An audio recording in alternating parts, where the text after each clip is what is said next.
नाव आर्या रवींद्र सावंत. मी इयत्ता 6वी मध्ये शिकते. माझ्या शाळेचे नाव आहे न्यू इंग्लिश स्कूल सुरवडी. माझ्या भाषणाचा विषय आहे कर्मवीर भाऊराव पाटील यांचे जीवन कार्य.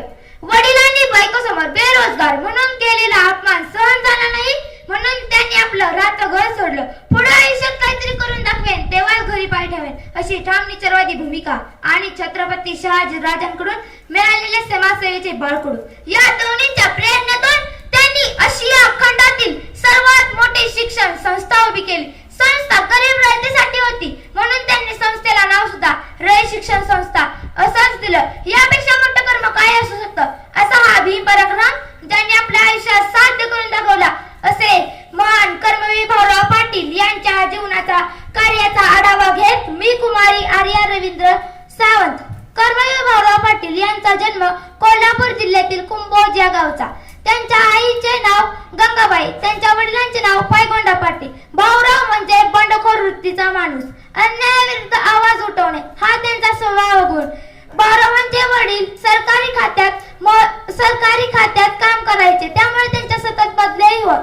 यामुळे भाऊरावांचे प्राथमिक शिक्षण वेगवेगळ्या गावांत झाले. भाऊराव म्हणजे बंडखोर वृत्तीचा माणूस. एकदा असंच झालं, इंग्रजी शिक्षण घेण्यासाठी भाऊरावांनी राजाराम हायस्कूल मध्ये प्रवेश मिळवला. तेथे त्यांना जैन बोर्डिंग मध्ये राहावे लागायचे. जैन बोर्डिंग मधल्या मुलांवर कर्मठ आणि धार्मिक नियमांचे पालन केल्यासाठी सक्ती केली जायची, पण ते नियम पाळण्यास भाऊरावांनी नकार दिला. या नकाराची त्यांना अनेकदा शिक्षाही भोगावी लागली, पण शेवटपर्यंत त्यांनी आपली भूमिका बदललेली नाही. एकदा तर रागाच्या भरात बोर्डिंगचा सुप्रीम अण्णासाहेब लट्टे यांनी भाऊरावांची हकालपट्टीच केली, म्हणजे 6वी नंतरच भाऊरावांची शाळा सुटली. तसं पण त्या काळी भाऊरावांचे शाळेपेक्षा जास्तीत मन सत्यशोधक समाजाच्या कार्यात जास्तच रमायचं. छत्रपती शाहू महाराजांच्या सहवासात राहिल्यामुळे त्यांचा त्या संघटनेशी संबंध आला होता. काही दिवस ते काम केल्यानंतर त्यांनी वेगवेगळ्या व्यवसाय शोधण्याचा प्रयत्न देखील केला. खासगी शिकवण्याही सुरू केल्या. एवढेच नाही तर ओगले ग्लास वर्कर्स आणि किर्लोस्कर ब्रदर्स लिमिटेड यांच्या कंपन्यांसाठी गावोगावी फिरून मार्केटिंगचे काम देखील केले. याच काळात त्यांचा लोकांच्या मूलभूत प्रश्नांची, गरीब आणि अस्पृश्य मुलांच्या शिक्षणाशी जवळून संबंध आला होता.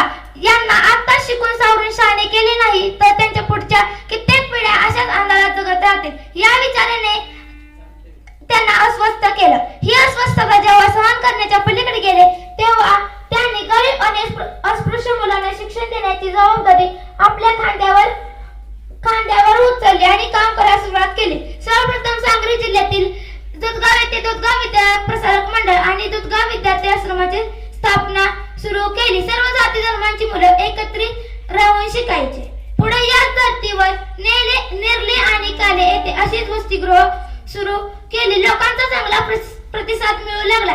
पुढे सातारमध्ये पार पडलेल्या सत्यशोधक समाजाच्या परिषदेत बोलण्याची संधी मिळाली, तेव्हा त्यांनी जिल्ह्याच्या ग्रामीण भागात एक संस्था स्थापन करण्याचा निर्णय मांडला. सर्वांनी त्यांचे बोलणे उचलून धरले.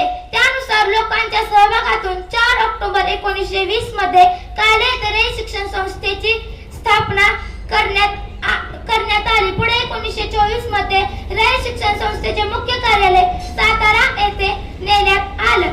त्याबरोबर भाऊरावांनी छत्रपती शाहू बोर्डिंग हाऊसची सुरुवात केली. गरीब, अस्पृश्य, श्रीमंताचा भेदभाव न करता सर्व मुले एकत्रित राहू लागली.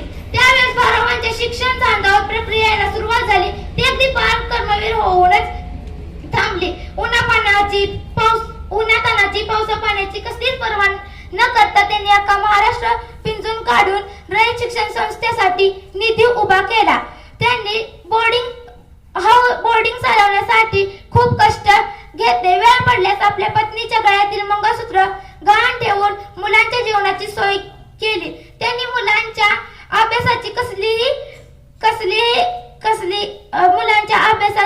कसली हलगर्जी होऊन दिली नाही. डॉक्टर कर्मवीर भाऊराव पाटील यांनी कमा आणि शिका ही योजना राबवून शिक्षण क्षेत्रात अभिनव उपक्रम राबवला. कर्मवीर भाऊराव पाटील यांचे जीवन कार्य कर्तृत्व पाहून लोकांनी त्यांना कर्मवीर ही उपाधी दिली. कर्मवीर भाऊराव पाटील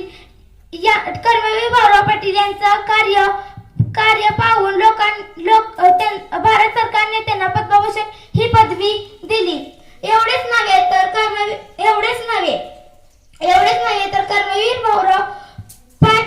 यांनी बोर्डिंग हाऊस साठी खूप कष्ट घेतले.